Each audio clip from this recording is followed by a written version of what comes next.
Hey everyone, Joshua Hanlon here in Billund, Denmark, and now I'm joined by a designer from the Lego Minecraft line. So if you want to start off by introducing yourself and kind of talking about some of your history with Lego and your education up to the point that you became a designer here. I'm Joe Kyde. I'm a designer on Minecraft. I've been at Lego for 3 years. I've been on Minecraft for 2.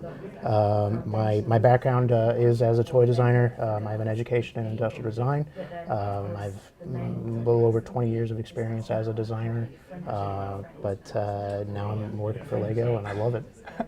Okay, so you kind of took the more traditional path, like getting the degree in in kind of the area related to what you're doing here. Yeah. It's an interesting mix here at Lego of both professional designers and then professional AFOLs. Okay. So it's nice to be surrounded by such a diversity of talent. Mm-hmm. Were you a Lego fan growing up and kind of before you came to the company? Yeah. Okay. Yeah, I remember my first set was I forget the number, but it was a classic space little gray rover with a yellow spaceman. Sure, yeah. Some of those great old classic space sets. Yeah. Yeah, that's really awesome. So you kind of were very big into it before you even started the company. Yeah. I don't know that I would be able to claim the title of AFOL because I wasn't really active in the online community, but I was always buying Lego. So yeah. Okay. So then, what kind of led you to Lego? Kind of as a designer, what kind of led you here? I had never really thought about working for Lego, and then I thought, why not? And I looked it up, and they were hiring on the website. They had a job posted. I had an old colleague who actually worked here, and I started talking to him about it just to ask about the company, and he suggested I apply, and here I am. Mm-hmm. Very interesting. And a question I know I get from a lot of fans, especially if I mention I'm talking to designers, is kind of if they were interested in becoming a designer, what kind of tips would you have for them, whether it's like education path or just tips in general?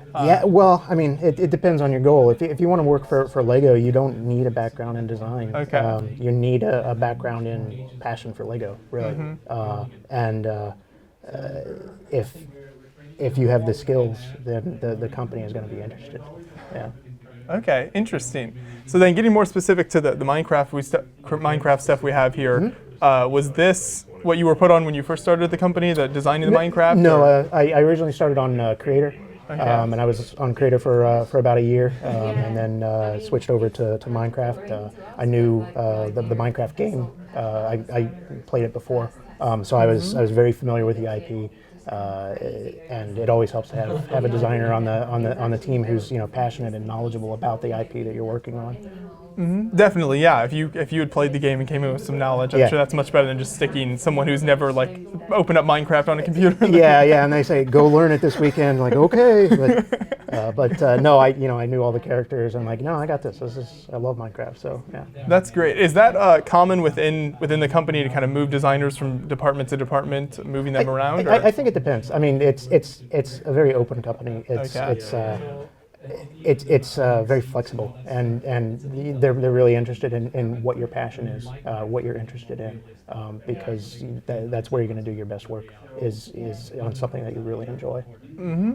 Yeah, that's really interesting. So then these specific Minecraft sets we've got here, if you want to kind of talk about when you sit down and kind of start your approach to designing a Minecraft set, what is that process like? Especially since I think one thing interesting with Minecraft is it's such like, everything in the game is different. There's not any particular like structures that you necessarily want to recreate. Yeah. It's a very changing game. So how do you kind of get inspiration for what the actual set is going to look like in the end? end? Well, we look at the video game itself. We spend a lot of time playing it, and we look at the different biomes, so the different environments that you're in, and the different things that occur in those biomes. There are a couple of pre-generated structures. There are temples. And like the ice spikes here, the ice spikes are a naturally occurring thing in the colder environments, and we like to take a look at what's in the game and what really catches our interest visually. That would make a good set. And we also look at what you do in the game when you're in the Nether, for instance, and you want to build a Nether railway to transport your ores that you're mining, or you want to build a house that's got a little waterfall built into it, and so we look at what makes sense from a game perspective, and then we just start building. And Minecraft is obviously super popular with kids, Yes. has been for several years. So do you get kind of kids involved in the process and having them look at it and kind of see how they approach some of the builds and things like that as you're working on the sets? We always look for feedback from kids, both in terms of what we develop and in terms of what they play in the game. We look at YouTube videos, we go on forums and really research about what kids think about the different things in Minecraft, what they think is cool. They especially love TNT, anything that blows up. They just love that feature. Anytime they see the little TNT thing, they think, there's going to be something there that's going to make it blow up. I got to find out what it is. Anything that explodes is popular with kids. Yeah. Kids love explosions. There you go. So then when you're designing, are you pretty much designing only for kids or specifically for kids, or do you try to at all keep the kind of adult community in mind with Minecraft because it's so kid oriented? I think if you do a good job designing a Minecraft set, it's going to appeal to both. Okay. And that's my goal. I want something that's fun for kids, but for any really hardcore Minecraft fan, they're going to say, yeah, that makes sense. This, I know what this is in the game. That's cool. Yeah. Yeah, they'll be very familiar with it then. Yeah. So obviously Minecraft is a computer game. When you're designing these, are you using computer programs, or is it just kind of a pile of bricks and then you start putting together something like the set we see here? How does that process work? Well, when I'm playing the game, you can only play the game in the video game. So we'll play around in that. But when it comes to building the sets, I like the physical brick. I like the feel of building with physical bricks.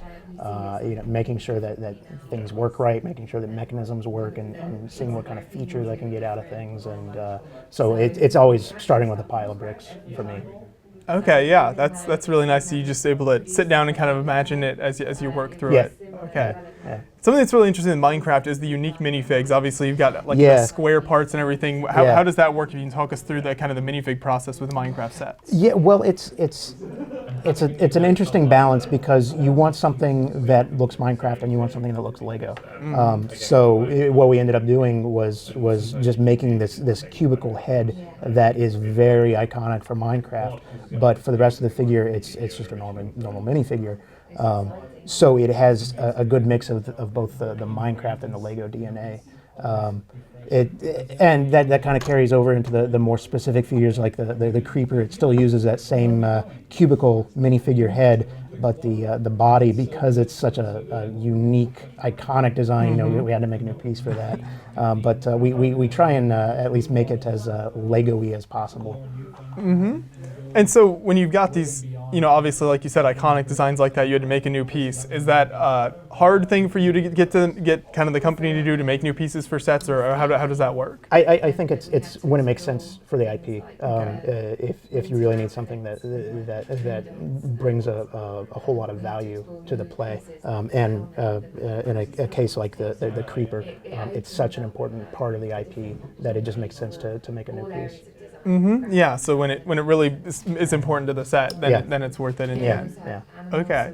Yeah, that's very interesting. So you mentioned kind of the different biomes in the set, and you obviously have like the ice stuff and things like that. What are some of do you have like a favorite type of biome that you like to design or build in, or like, ice versus? I'm not even really sure why, but I think my favorite is the jungle. Okay. Probably because it's pretty hard to find in the game itself. It's pretty rare, and it has the jungle temple, which is actually generated in the game.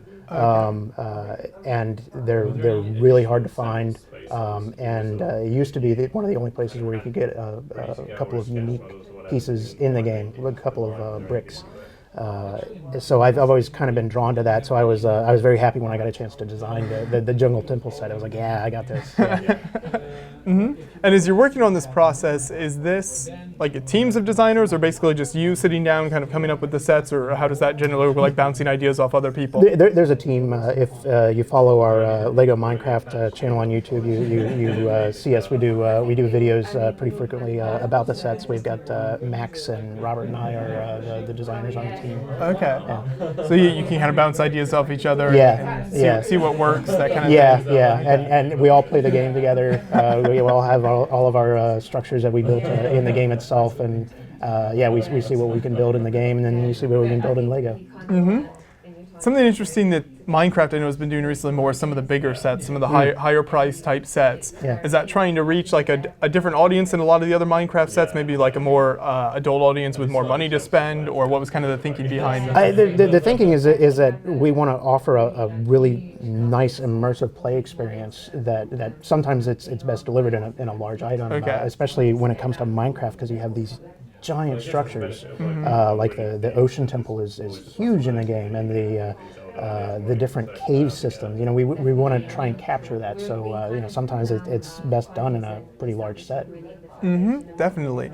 And something I think a lot of people, they hear the job of Lego designer and they're like, oh, dream job, that'd be so amazing. So I guess my question to you would be kind of what's the favorite part of your, maybe like the least favorite part that people wouldn't generally think of, and they just have this image of like. Wow, it's hard to pick a favorite. I think it's the people I work with. Okay. It's being surrounded by so many people who are passionate about what they're doing, who just love building and playing all day, being creative. I have a lot of amazing coworkers, and just seeing what everybody is able to come up with. It's humbling to work with such a vast array of talent. Least favorite thing? I don't know. There's just nothing. It's all amazing all the time. Well, I mean, it takes a while to get to work on the bus, but I can usually take a nap, so that's fine. That works. Yeah. Okay. Yeah, that's really cool that the people, I think in any job are really important, and if you find good people to work with, that's very it's such an amazing company. Yeah, that's really neat. And then something we talked about this briefly before we started the interview here, but you're originally from the United States, yes. So maybe someone in the U.S. living over there thinking, oh, if I could get a job over there, what was kind of the moving process like? Was that hard at all, the transition from the U.S. to Denmark? Yeah, I was a little worried about that, but it's actually been really, really nice. I really love Denmark as a country. People complain about the weather, but I think it's great. And everybody speaks English. I've tried to learn Danish. It's not the easiest language to learn, but it's been a really interesting experience. Yeah, well, fascinating stuff. And one other thing that I wanted to ask you about, I know when Minecraft originally started, there was kind of the micro world type sets. Is there any plan to kind of revisit that type of building, or what we see here? It's interesting because it was the first time we took, I believe it was the first time we took a Lego QSO Lego Ideas concept and applied it to a larger theme, and I think the reason we did that was because it was such a good match between the Minecraft IP and the Lego play experience. But we really wanted to apply it to a minifigure style of play because we think it delivers a lot better. But who knows what the future holds?